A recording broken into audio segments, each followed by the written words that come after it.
yang merasa sudah mengenal Allah, yang merasa sudah berilmu, yang merasa sudah bisa beramal, yang merasa sudah bisa apa-apa, sehingga kita sombong dan lupa serta lalai kemana kita kembali. Jadi kembalinya seluruh manusia itu adalah kembali kepada dari mana ia datang. Dari tanahlah, dari ibu pertiwinya lah ia diciptakan.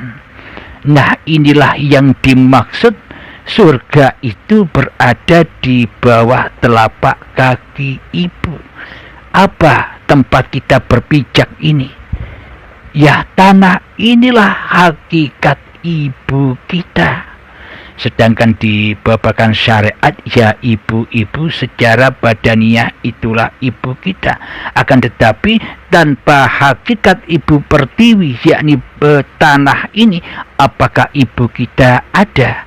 Apakah diri kita ada? Semuanya berawal dari ibu yang satu, yakni tanah. Inilah rahasia bahwa surga itu berada di bawah telapak kaki ibu. Jadi pilihan manusia berjalan di dunia ini, ada yang berada di dalam neraka, dan ada pula yang berjalan berada di dalam surga, meskipun masih tinggal di dunia, meskipun masih berpijak kakinya di atas tanah. Jadi tergantung iman manusianya. Qad aflahal mu'minun, sungguh beruntunglah bagi orang-orang yang beriman. Tanpa iman kita berjalan, kita berpijak di atas bumi ini, semuanya akan penuh dengan api neraka. Semuanya penuh dengan kezaliman, semuanya penuh dengan keingkaran, semuanya penuh dengan kejahiliaan, dan semuanya penuh ketersesatan. Bila di hati kita tidak beriman kepada siapa yang menciptakan diri manusia kita, maka hidupnya di dunia ini akan selalu di dalam anar, selalu kepanasan, seolah-olah dirinya kaya, akan tetapi kekayaannya akan selalu membakar hatinya setiap saat dan waktu. Meskipun ia merasa ilmunya tinggi, akan tetapi ilmunya siap membakar hatinya setiap saat dan waktu. Meskipun amal ibadahnya banyak, akan tetapi amal ibadahnya pun akan menjadikan api neraka baginya. Karena apa? Karena tidak beriman kepada Allah, karena tidak beruntung. Karena apa? Karena yang jadi Tuhan di dalam hatinya bukan Allah.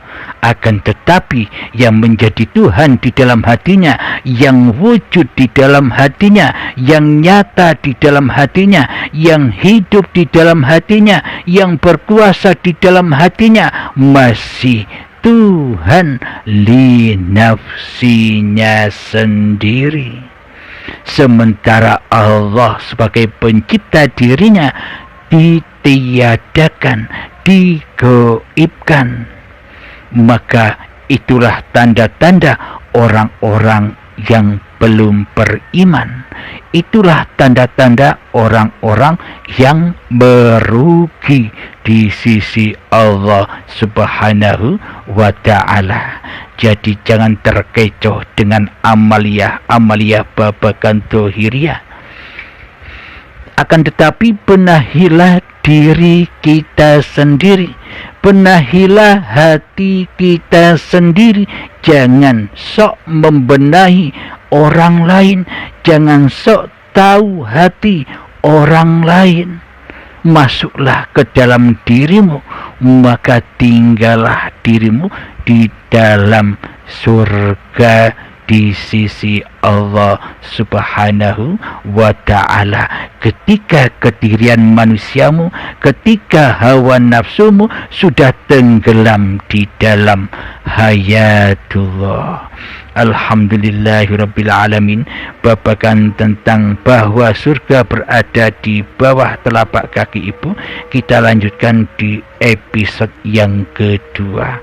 Alhamdulillahirabbil alamin. Rabbana atina fid dunya hasanah wa fil akhirati hasanah wa qina adzabannar. Wa sallallahu ala sayyidina Muhammad wa ala alihi wa sahbihi wasallam. Walhamdulillahirabbil alamin. Assalamualaikum warahmatullahi wabarakatuh. Assalamualaikum warahmatullahi wabarakatuh. Bila ditinjau dalam segi syariatnya, ya ibu-ibu kita, ibu-ibu yang dohir ini.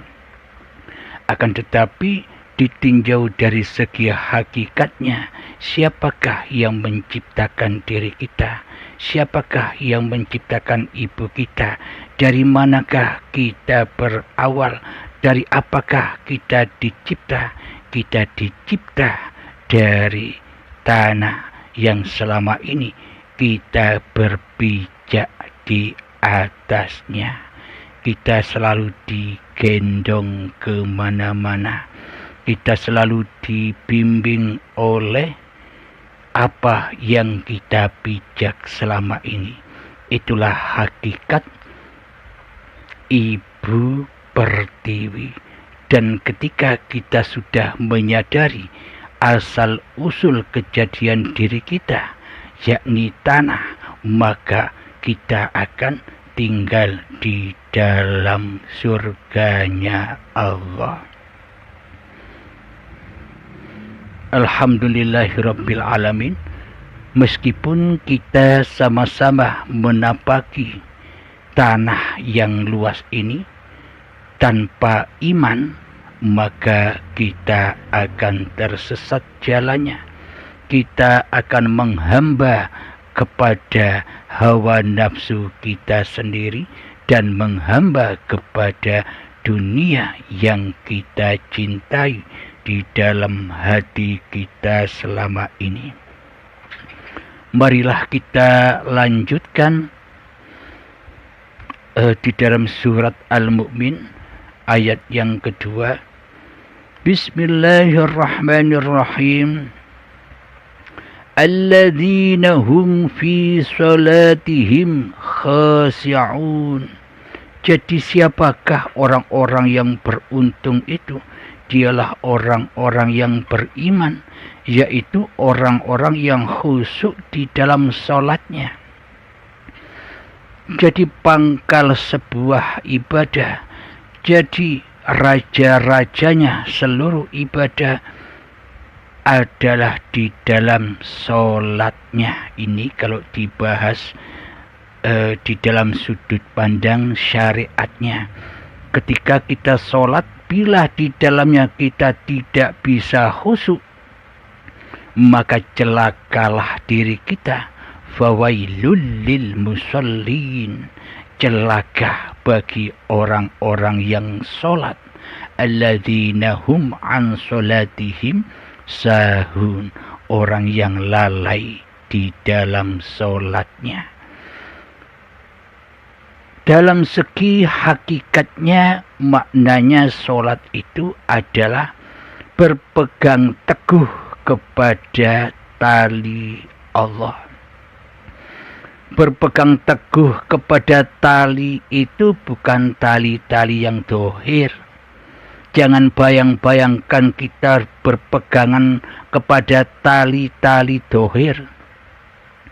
Akan tetapi yang dimaksud berpegang teguhlah di dalam tali Allah itu maksudnya berpegang teguhlah di dadamu bahwa hidup ini Allah.